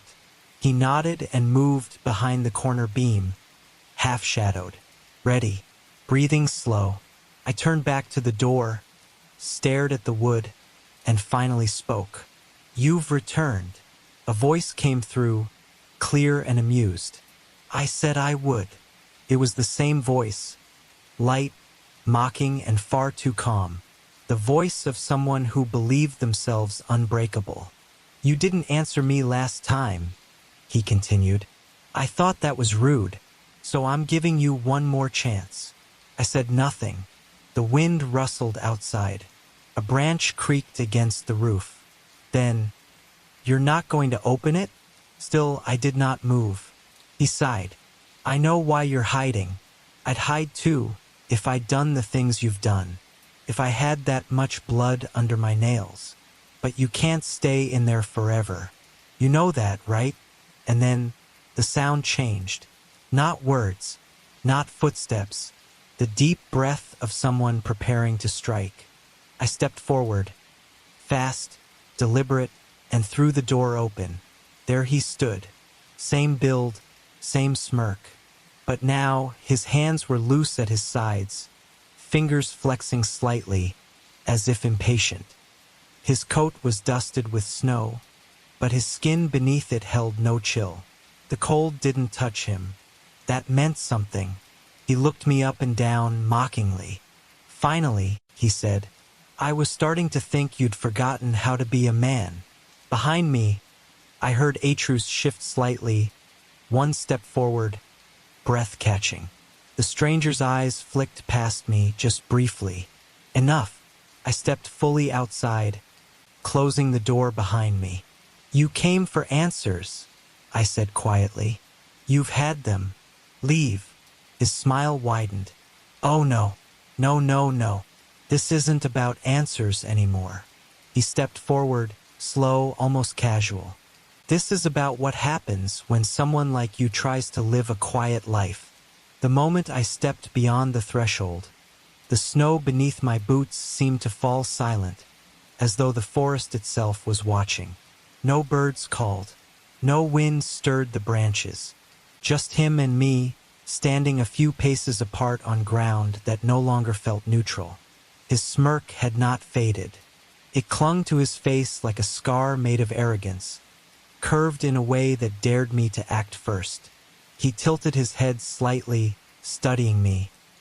Not like prey, but like something broken he wanted to see snap again. "You've gone soft," he said almost casually. "Living in your little house, raising your little boy. Did you really think the past would forget?" I didn't answer, not with words. I shifted my weight, let the axe fall naturally into my palm. Not raised, not yet, but present. He noticed. His eyes flicked to it, then back to my face. "There it is," he said softly. "That glint, that edge. The old you, somewhere under all that calm." He took a step closer. "Tell me, Ghost, do you miss it?" And that was the final breath before the storm broke. He moved first, not with the bluster of most men I had fought, but with terrifying precision.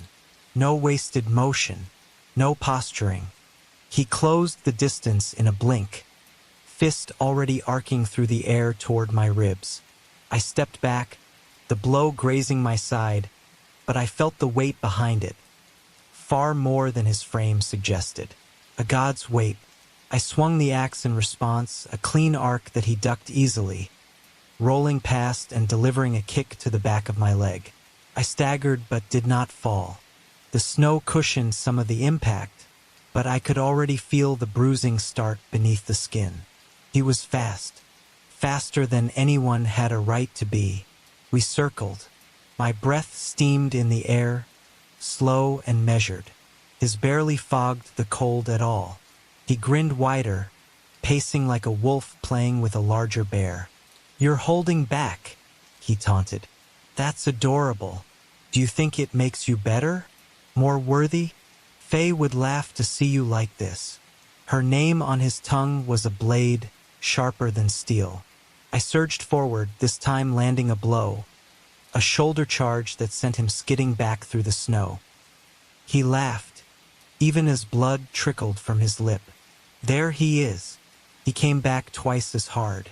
A blur of movement, his fists like hammers, each one forcing me to block or absorb, each strike testing not just my body but my restraint. I felt the rage stir inside me, that familiar heat, the ancient fire that once roared beneath my skin like a second heartbeat. I forced it down, gritted my teeth, and countered. Blow for blow, we traded momentum. The snow churned around us. Trees trembled with the force of our movement. But the worst part was not the pain or the risk. It was how natural it felt.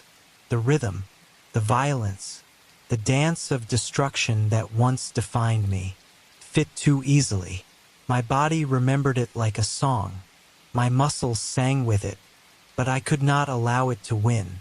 Not this time. Not with Atreus just beyond the door, listening, watching, learning. Then the stranger grabbed me by the collar and hissed through his teeth, "You don't deserve peace." And in that moment, something inside me cracked. Not fully, but enough. The next strike I landed sent him flying into the trunk of a pine, bark splintering behind him. He groaned, wiped blood from his nose, and stood slowly. "That's more like it," he spat.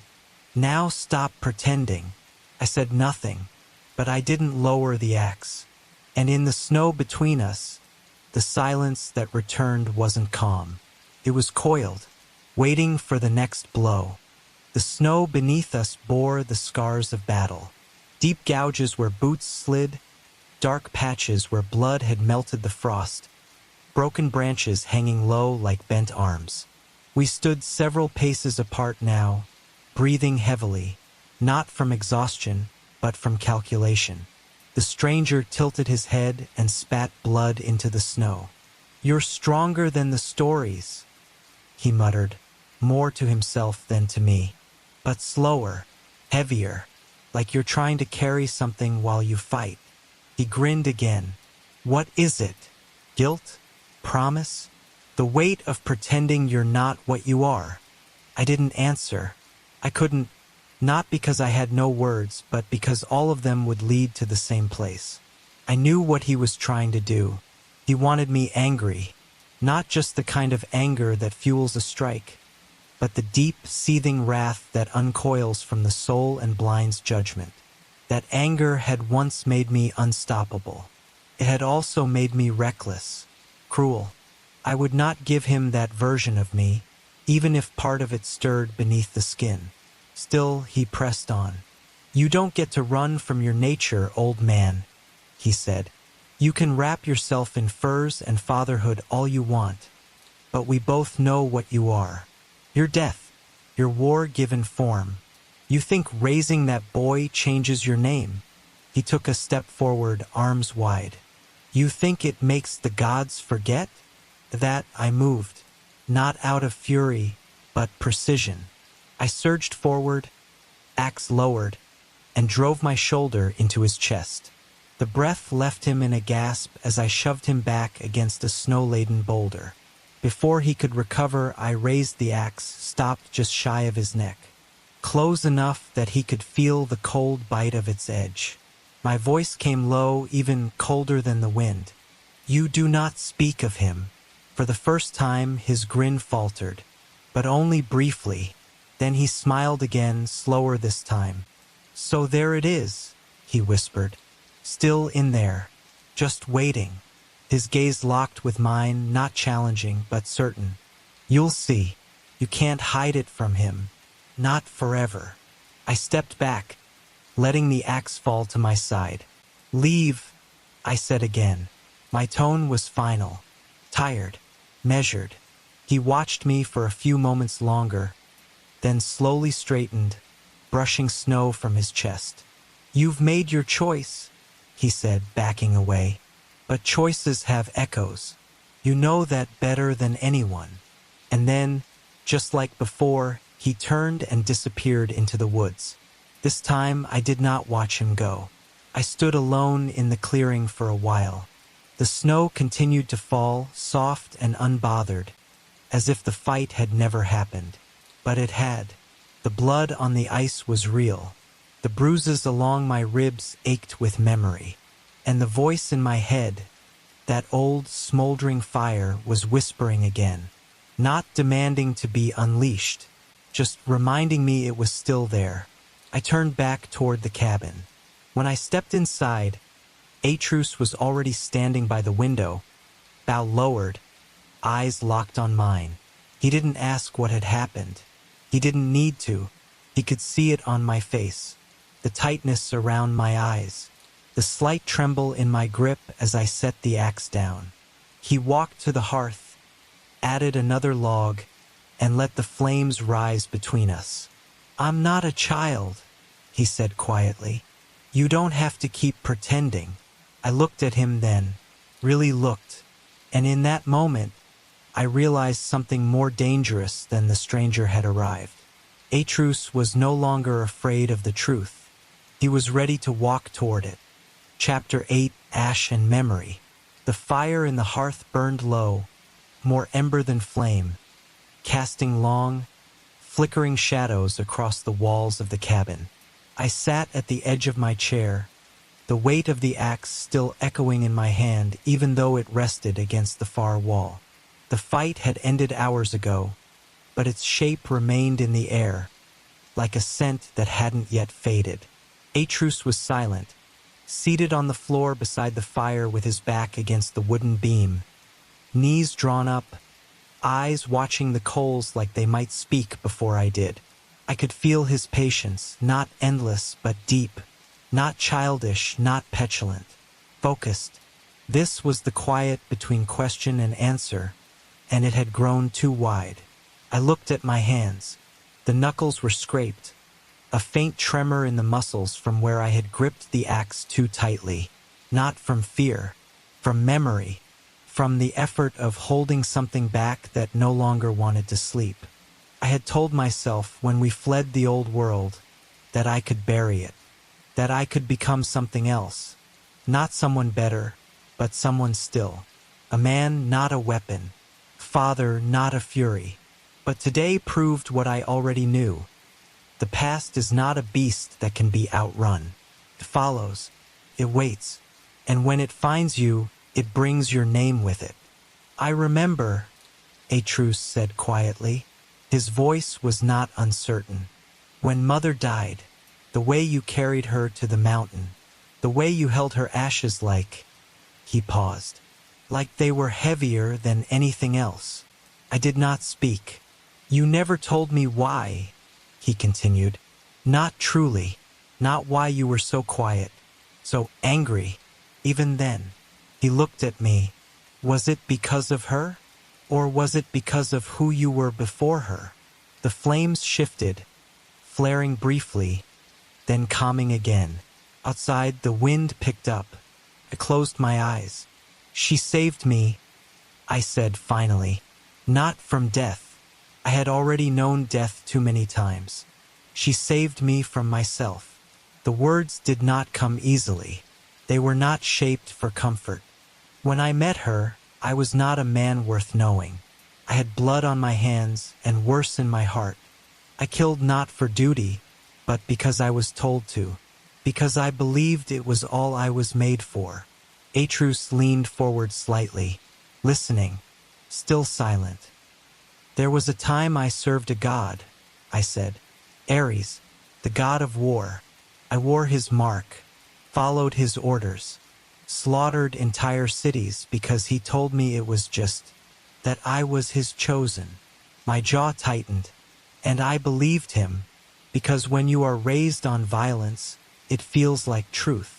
I looked down at the floor, at the old cracks in the wood I had walked over 1,000 times. But gods lie, especially the ones who feed on blood. He used me, and when I had nothing left to give, he took the last part of me that was still human. My voice dropped. "He made me kill my own family." Atreus flinched, but not with disbelief, with pain. "Your wife?" he asked. "Before Mother?" I nodded. And our daughter. The words settled between us like stones dropped into a still lake. I carried their ashes too, I said. Not to a mountain, but into the wind. I burned down the temple they died in with my own hands. I thought it would silence the screams, but they followed me. For a long time, Atreus said nothing. The fire cracked. The wind howled once more outside the cabin. Finally, his voice came again. Why didn't you tell me? I looked at him, truly looked. Because you were not ready to carry that weight. And I hoped you never would be. I paused. I wanted to be something different for you. He stared into the fire. But I'm not different, am I? My breath caught, and I had no easy answer. Only the truth. Not yet, I said. But maybe you still can be. The silence that followed was different than before. It was not the tension of a question waiting to be answered. It was the silence that comes when someone knows the answer, but needs to hear it anyway. Atreus leaned back, drawing his knees in tighter, the fire casting a faint orange glow across his face. Do you remember them? He asked at last. Your first wife, your daughter. His voice didn't tremble, though something inside it cracked faintly, like a branch under fresh snow. It wasn't curiosity. It was something closer to need, a need to understand what kind of man he came from. I remember everything, I said. He waited. She had a soft voice, I continued. Not quiet, but soft. The kind that could stop me in the middle of rage, if only for a moment. She loved stories, believed in things, gods, rituals, meanings behind stars. I used to think it was weakness, that believing meant you weren't strong enough to carry truth.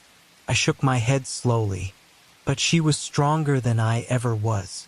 And the child, she had her mother's hands, gentle, small, the kind of hands that shouldn't have known a sword, or fear, or fire. Atreus didn't interrupt. I came home once from a campaign, I went on, bloodied, half-starved, but victorious. That word meant something to me then, victory. She didn't welcome me like a hero. She wept, not because I was wounded, but because she could smell the smoke of what I had done. My fingers curled slightly against my knee. I told myself she didn't understand, that she lived in comfort because of my choices, that peace needed war to survive. But the truth is, I didn't understand what I was destroying until it was already ash. The fire cracked, sending a brief spark upward. She begged me to walk away, I said, to take her and the child and disappear, leave the wars behind. I told her no, not because I didn't want to, but because I didn't believe it was possible. I didn't know how to be anything but what Ares had made me. My voice lowered. And so, he used that. He tricked me into walking into their temple while blind with bloodlust. The rage was so deep I didn't see where I was. Didn't see who I stopped. Not because I couldn't speak it, but because the memory still cut like the day it happened. Atreus' voice was quieter than before. You killed them. I didn't answer. I didn't need to. He looked away, swallowing hard. And then, the red marks on your skin? He reached up, lightly touching the side of his own neck where the faintest trace of his own mark curled beneath his collar. I thought they were paint, or scars. They're ashes, I said. They're ashes. He blinked, slowly, like he hadn't understood what he was asking for until he got it. You carry them all this time. Not out of honor, I said. Out of punishment. The wind outside howled again, louder this time, as if the world itself recoiled at what had been spoken. Inside the cabin, the air grew tighter, smaller, like we had drawn too close to something never meant to be opened. But she forgave you? He asked. The woman who came after? I looked into the fire. Faye didn't ask who I used to be. She saw it. in my eyes, in the way I stood when I was afraid. She never said the name, but she knew, and still, she stayed.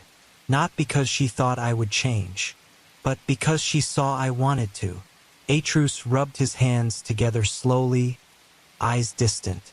And now, I said, I live each day trying not to become him again. Not for her, not even for you. He looked up. Then for who? I met his gaze. For me. And the hardest part was that I still wasn't sure I deserved it. The fire had settled into a steady burn, the kind that gives more light than heat. Outside, the wind softened, like even the forest had stopped to listen. Atreus sat still, his eyes fixed on the flames, his brows drawn low in thought. He didn't speak for a long time. I let the silence hold, let it breathe. This wasn't a story meant to be answered or fixed. It was meant to be carried. He needed time to decide whether he would pick it up or set it down. Finally, his voice came, measured, quiet. Do you ever stop hearing them? I didn't need to ask who he meant. No, I said, but they speak less now. He nodded slowly, the words sinking into him like stones into still water. And do you forgive yourself? I looked away, not because I couldn't meet his eyes, but because there was nothing in them I could hide from.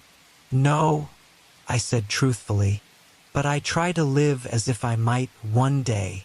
He nodded again. Then, after a pause, he said, I've always wondered why you were so careful with me, why you watched everything I did so closely. First, I thought it was because you didn't trust me. Then I thought maybe you were afraid of me. But now, he looked at me directly.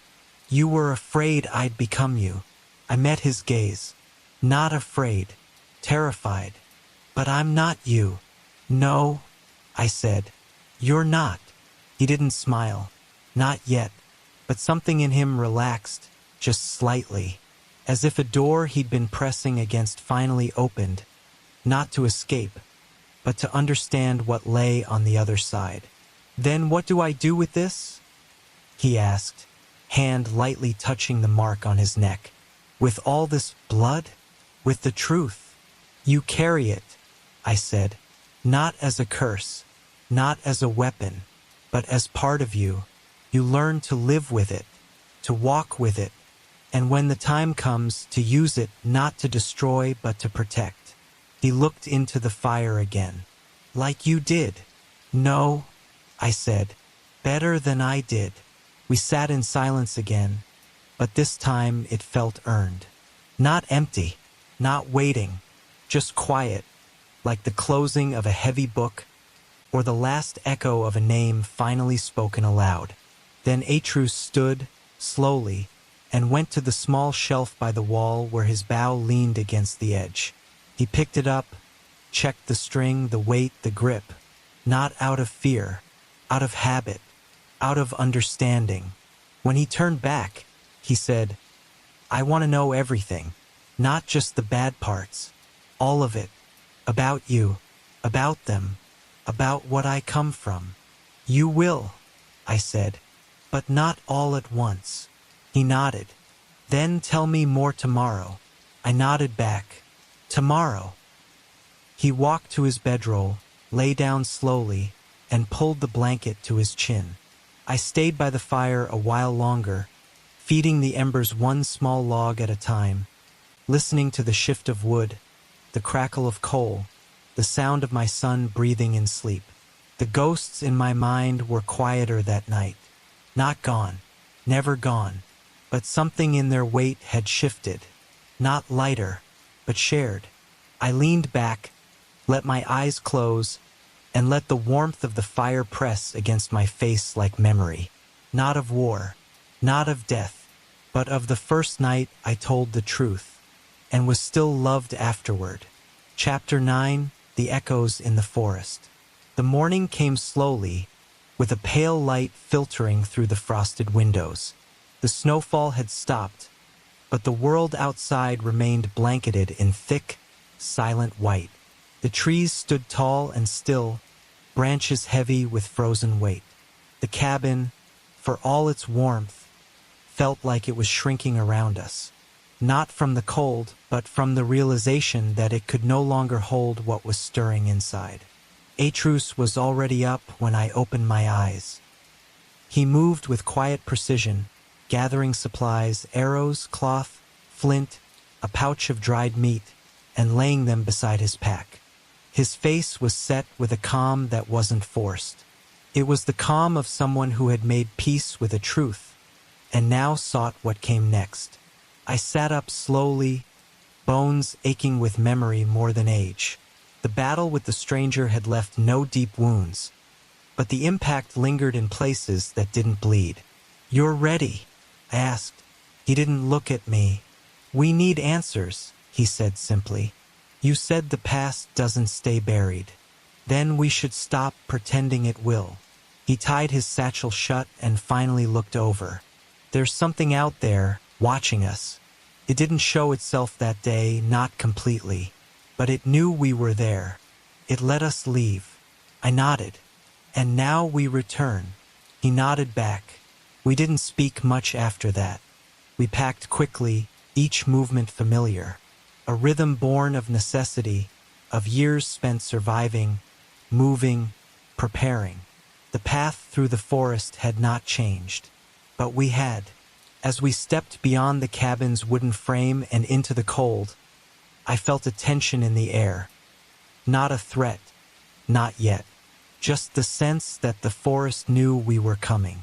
The snow crunched beneath our boots, muffled and thick. The path ahead was faint, not from lack of use but from nature's reclaiming hand. Branches had bowed into the trail, weighed down by snow and silence. The deeper we walked, the quieter it became.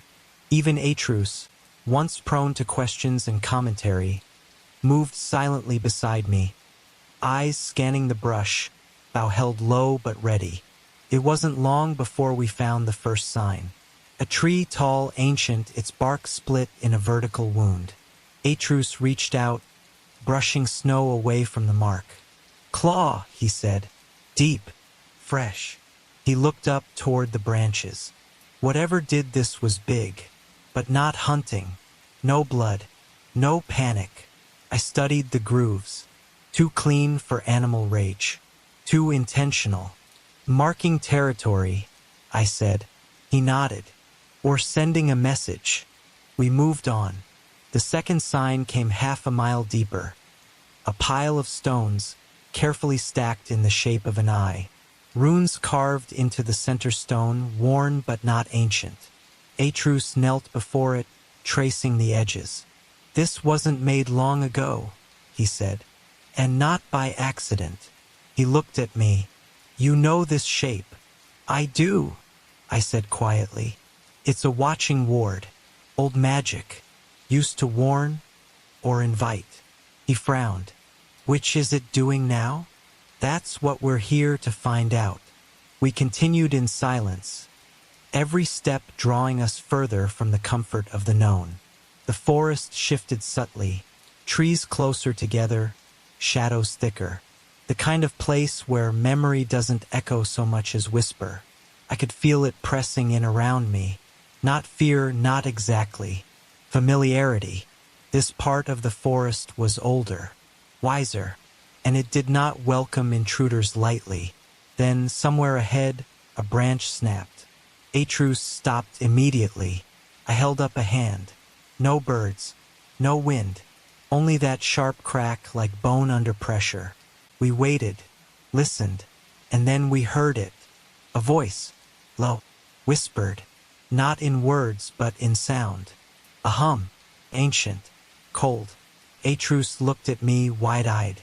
"Did you hear?" I did. Another hum followed, closer this time. Then a flicker of movement behind the trees. The forest was no longer sleeping. We advanced slowly, no longer following a trail, but something older. An instinct, a pulse beneath the snow. The trees narrowed around us, their trunks like ancient sentinels, leaning in as if to listen. The humming grew clearer with every step, not louder, but more present, like it had always been there and we were only now tuning ourselves to its frequency. Atreus stayed close, bow drawn, his eyes darting between shadows. I moved ahead of him, hand on the axe, but not raising it. Not yet. There was power in the air, but not aggression. Not yet. The sound led us to a clearing, small, circular, ringed with stones half buried in frost. In the center stood a figure, cloaked, still, his back to us. Snow drifted around it, untouched by wind, as if the air itself hesitated to disturb this place. The hum was coming from them, not from their mouth, but from their very presence, a vibration that tickled the back of my teeth. I held up a hand, signaling Atreus to stop. The figure spoke without turning. "You came back, Ghost." My grip tightened slightly. "Few called me that anymore. Fewer still in this land." "I didn't expect you to," they continued, "but the forest did. It remembers. You don't walk through here without leaving parts of yourself behind." Atreus stepped forward, voice low but steady. "Who are you?" The figure turned, slowly. The hood fell back. A face emerged, lined by time but not old, weathered, familiar in the way distant nightmares are. It was a seer, a Volva from the old days, not one I had known, but one who knew of me. Her eyes were clouded, not by blindness, but by something deeper, sight that looked too far and too often. "I am memory," she said. "And you," her gaze fixed on me, "are dead." Atreus looked at me sharply. "You know her?" I shook my head once. "No, but I know her kind." The woman stepped forward, the snow not crunching beneath her steps, as if she walked through time instead of terrain. "You burned many temples," she said, "but not all. Some hid, some watched, some remembered the blade and the chains." She tilted her head. "We wondered if you would ever carry a son through our lands." Atreus bristled. "We mean no harm." "I know," she replied, "but your blood has already spoken for you." I stepped forward. "What do you want?" She paused, then knelt before the stone ring, placing her palm on one of the buried runes. The snow melted beneath her touch. The symbol beneath was old and unmistakable. Ares. My jaw clenched. Atreus glanced at me. "That's his old god?" The woman nodded. "His beginning." She looked up at me again. "You think you left him behind, that you walked far enough, quiet enough to erase what was done. But ghosts do not fade. They echo, and yours have begun to call out again, not because they want revenge." Her voice softened. "Because they are lonely." That struck something deeper than her words should have. I swallowed hard. "What do you mean?" "You have bound your rage so tightly," she said, "that it seeks cracks, and the world, sensing that pressure, sends what it must to test you. The stranger, the clawed marks, the runes in the snow, these are not warnings. They are invitations." "To what?" Atreus asked. She smiled sadly. "To return, to remember, to reclaim. You carry blades still, even if you no longer wear them." Atreus stepped closer. "But he's not like that anymore." She looked at him, truly looked. "And you are not yet him, but your paths have begun to braid." The hum faded slowly. The wind picked up again. Birds stirred in the trees. The world resumed. She stood. "Go to the lake, the one with the frozen eye. There, the next piece of truth waits." I narrowed my gaze. "Why help us?" She turned away. "Because the forest remembers mercy as well as fire." And then she vanished. No smoke, no sound, just absence. Atreus exhaled slowly. "So, we go to the lake?" I nodded. "We go." And the snow began to fall again. The path to the lake wound downward, through trees whose limbs bent under the weight of age and snow. The forest no longer felt still. It breathed. It shifted. The silence wasn't empty now. It was crowded with things unsaid. With every step, Atreus stayed close. He asked no more questions, not because he lacked them, but because the weight of the seer's words still echoed inside him. They echoed in me, too. As we moved, I saw signs I'd once known but hadn't seen in years. Symbols etched into bark. Runes half buried in snow. They weren't warnings. They were remnants, like trail markers left by someone who had walked the same path long ago. Someone I used to be. Someone I had buried, but never far enough. By the time we reached the ridge, the lake revealed itself beneath a curtain of mist. White, silent, still as stone. At its center, the frozen surface held the vague outline of a massive carved shape. An eye, like the vulva said. Not human, not animal, something older. Watching without blinking, Atreus stepped up beside me. Is that it? Yes, I said. We descended carefully, boots sliding slightly on the icy slope. The closer we came, the colder the air felt. Not from wind, but from something deeper, like the cold of a locked room no one has entered in centuries. When we reached the shore, I saw it clearly. A massive disk, frozen into the lake's heart. It pulsed faintly beneath the ice. Not light, not movement, but memory. Atreus knelt near the edge. There's something beneath. There always is, I murmured. He looked up at me. What are we supposed to do? I stepped forward. Every part of me screamed caution. But I had spent too long ignoring echoes, only to be crushed by their return. Now it was time to answer. I drew the axe. The sound it made against the frozen air was sharp, final. I raised it, not to strike in anger but in offering, and brought it down on the ice. A single, thunderous crack echoed across the lake. The eye beneath flickered, and then the lake responded.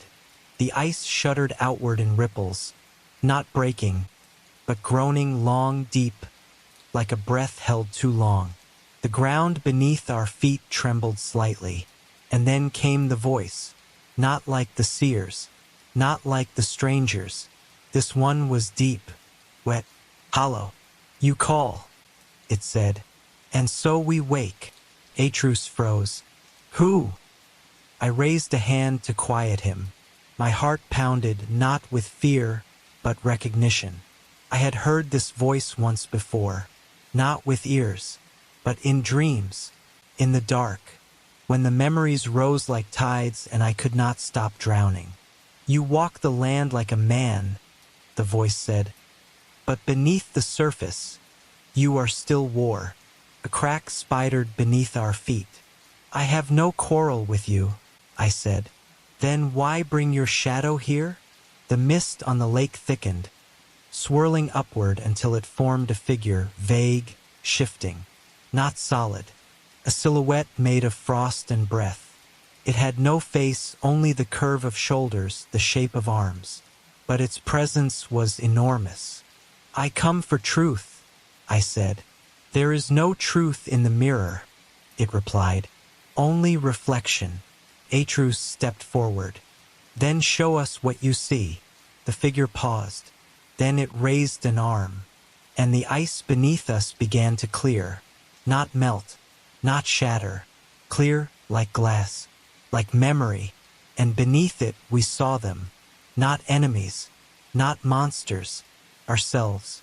Me, chains around my wrists, blades at my back, rage in my eyes. Atreus, older, sharper, his eyes colder, a staff in one hand, lightning in the other. The future, the past. Side by side, the figure lowered its hand. Every step forward, it said, echoes two ways. What you carry carries you. And then it was gone. No sound, no explosion, just a still lake. a quiet boy, and a man, staring into his own reflection. Chapter 10: The Fire Beneath the Snow. The ice beneath our feet no longer whispered, it held its breath. The reflections below, still visible but fading, seemed to sink slowly, as if disappearing into a deeper part of the lake, into a place not meant for daylight. I stood unmoving for a long time, the axe still in my grip, the cold biting through the leather of my gloves as if the lake itself were trying to speak through the numbness. Atreus stood beside me, eyes fixed on the vanishing images, his silence louder than wind. There had been many moments in my life when I faced death, fewer when I faced truth, and far fewer still when I allowed myself to feel the cost of either. But here, on this frozen lake, staring into a reflection that was no longer visible but still present in every breath I took, I understood something new. The most dangerous silence is not the one the world gives you. It is the one you give yourself. Atreus finally spoke. That version of me, the one in the ice. He was not you, I said. But he could be, he whispered. I looked at him, truly looked. Only if you let him. He nodded slowly, then asked, "Did you see yourself?" With the chains. I never stopped seeing him. The forest around us groaned faintly, a tree settling in the distance.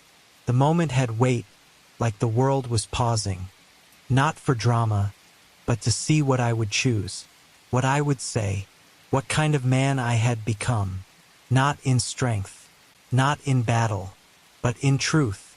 I carried those chains, I said, my voice quiet, low, almost reverent, not because I could not remove them, but because I believed I deserved to keep them, that they were my punishment, my penance. And now, Atreus asked. I looked down at my hands. They were scarred, knuckles rough, veins raised from years of gripping steel and sorrow. Now, I said, I wonder if punishment is the same as remembrance, and if remembrance is the same as never healing.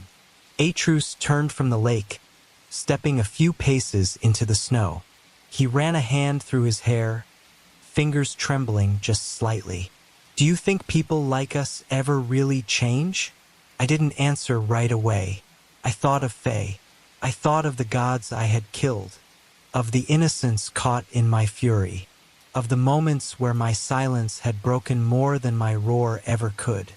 And I thought of him, this boy who had asked questions I spent decades avoiding, who had demanded answers I didn't want to give, and who stood now, shivering not from cold, but from understanding. I think change is not something you find, I said. It's something you choose, every day, even when you fail, especially when you fail. Atreus nodded again. His breath came in short clouds. I want to choose better. You already have. He turned to me. So what now? I looked back at the lake. The ice had stilled. The eye beneath had closed. Whatever had watched us had gotten what it came for. We go back, I said. Not because we're finished, but because now we begin. Atreus walked to my side. What if it returns? The reflection, the rage, all of it. It will, I said. But now you'll know its name, and knowing its name gives you power over it. The wind picked up again, lifting fresh snow across the surface. The path back through the forest waited. Cold, narrow, quiet. Come, I said. There's fire to rebuild, and stories to finish. And together we turned from the reflection, not to forget it, but to carry it forward without letting it lead. As we walked back through the forest, our footsteps soft in the deep snow, I felt the silence shift. It wasn't heavy now. It breathed with us, matched our rhythm. Between the trees, the wind moved gently, no longer cutting through us but brushing past as if the forest had accepted something. Perhaps not forgiven, but understood. I looked at Atreus. He walked a few paces ahead, His shoulders relaxed, his bow lowered. He was still processing, still carrying. But something in him had settled. It reminded me of Faye. I hadn't spoken her name aloud in some time. Not because I feared it, but because I feared what might follow if I did. Grief, yes, but something more dangerous too. Comfort. And comfort, I had always believed, was not something men like me deserved. Not after what I had done. Yet she had given it freely, quietly, as if it were the most natural thing in the world. When we met, I was not looking for peace. I was looking for a place to disappear. A place where the name Kratos was only a whisper in the wind. She had found me in that silence. I was hunting, lost in thought, more ghost than man, my hands still aching from holding weapons even in sleep. She said nothing the first time we met, just nodded, offered water, and moved past. It was the first time in years I hadn't been looked at with fear or reverence. She had looked at me like I was just a man. Took me a long time to speak to her after that. Longer still to listen. But Faye had a way of making the world quieter when she was near. She listened without needing to fix. She watched without judgment. And when I finally told her my name, truly told her, not just what I was called, but what I had done, she didn't recoil. She didn't offer forgiveness. She simply said, "And what will you be now?" That question haunted me for years. It still does. She never asked me to change. She only lived in a way that made me want to. And that difference, subtle as it was, reshaped the way I moved, the way I spoke, the way I held a weapon, not with rage but with reason, not for conquest but for protection. Her absence was louder than any war. I remember the night Atreus was born. The storm outside had raged through the trees, tearing limbs from trunks, shaking the roof of our small home. I had paced like a trapped wolf, uncertain whether I was more afraid of what was coming or what would come through me. But when I heard him cry for the first time, something inside me broke. Quietly, completely, and I held him like I had never held anything before. Gently, like the world itself would end if I didn't. Faye had smiled then, exhausted but proud. She had whispered, "He is more than either of us." I hadn't believed her, not then. But now, watching the boy walk ahead of me, I understood. He had her heart, her clarity. My fire, yes, but tempered, sharper, directed. And if I could give him anything, it would be the chance to walk forward without dragging chains behind him. Not because I told him how to be better, but because I showed him what happens when you don't try. The forest opened slightly ahead. I saw the edge of our home, smoke rising from the chimney, a quiet welcome. I paused, letting Atreus reach the door first. He looked back. "You coming?" I nodded. In a moment, he went inside. I turned once more to the forest. "I remember," I said aloud. The wind rustled in response. "And I am still trying." Then I followed my son inside. The door closed behind me with a soft thud, shutting out the white cold and wrapping the air in quiet warmth. The fire in the hearth had been lit again, Atreus's doing. He stood beside it, shrugging off his furs, the flickering light brushing across his features, making him look both older and somehow younger all at once. I took a breath and let it out slowly, felt heavier than it should have, as if I had been holding it for years. There was a peace in the room, not perfect, not without shadow, but real, tangible, the kind of peace you don't stumble into, the kind you earn, piece by piece, through loss and questions, and choosing every day not to run from who you were. Atreus sat down on the edge of the bench near the fire. He didn't speak, and I didn't press him. Some silences don't ask to be filled. They just need to be shared. I removed my armor one strap at a time, setting each piece beside the door, careful not to disturb the quiet. The axe remained leaned against the far wall, where I always left it, always within reach but no longer clutched in fear. My fingers ached, but not from gripping a weapon, from opening, from holding something more delicate than steel. Atreus looked over at me. His voice was soft, but certain. "Do you think we'll ever be normal?" I sat across from him, the firelight stretching between us. "No," I said, not unkindly, "but I think we can be whole." He seemed to think about that. "Is that enough?" I nodded. "It has to be." He leaned back, resting his shoulders against the wall. His eyes wandered across the wooden beams, the shelves, the windows still fogged from the fire's breath. "It's strange," he said. "I used to think quiet meant nothing was happening. Now it feels like quiet is where the most important things live." I closed my eyes briefly. Quiet is where you hear what you've been ignoring. A moment passed. Then, "Will we have to leave again?" "Someday," I said, "but not tonight." He smiled faintly. "Good." I watched him grow still, the lines of tension in his shoulders easing. He would sleep soon, I could see it, but not from exhaustion, from acceptance, from knowing, even in fragments, who I truly was, and still choosing to sit by the fire anyway. That was a weight I never knew I needed lifted. I turned to the flames. They danced gently, each flicker a memory, each crackle a reminder. I thought of Faye. I thought of her strength, her quiet, her deep knowing that we would need this moment someday. That Atreus and I would come to this exact crossroads, not in battle but in breath. She had prepared us for gods and monsters, yes, but more than that, she had prepared us for each other. The forest outside was still. Snow continued to fall. The world, it seemed, had agreed to give us this night. No echoes, no gods, no past clawing its way through the walls. Just the warmth of fire, the weight of presence, the simplicity of a room filled with understanding, not fear. I reached to the mantel. There sat a small carved figure. Atreus had made it moons ago, though he never said who it was meant to resemble. A warrior, yes, but with open hands, not clenched fists. I held it for a moment, then set it back down. Perhaps he hadn't carved a warrior at all.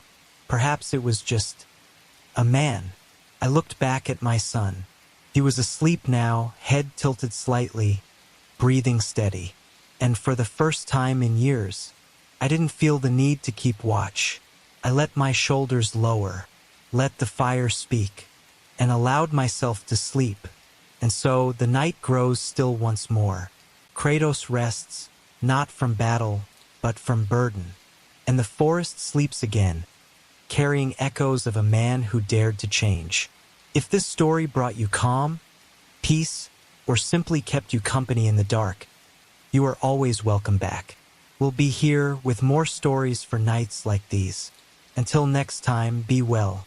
And don't forget, if you'd like to hear more tales like this, subscribe, leave a like, and share the quiet.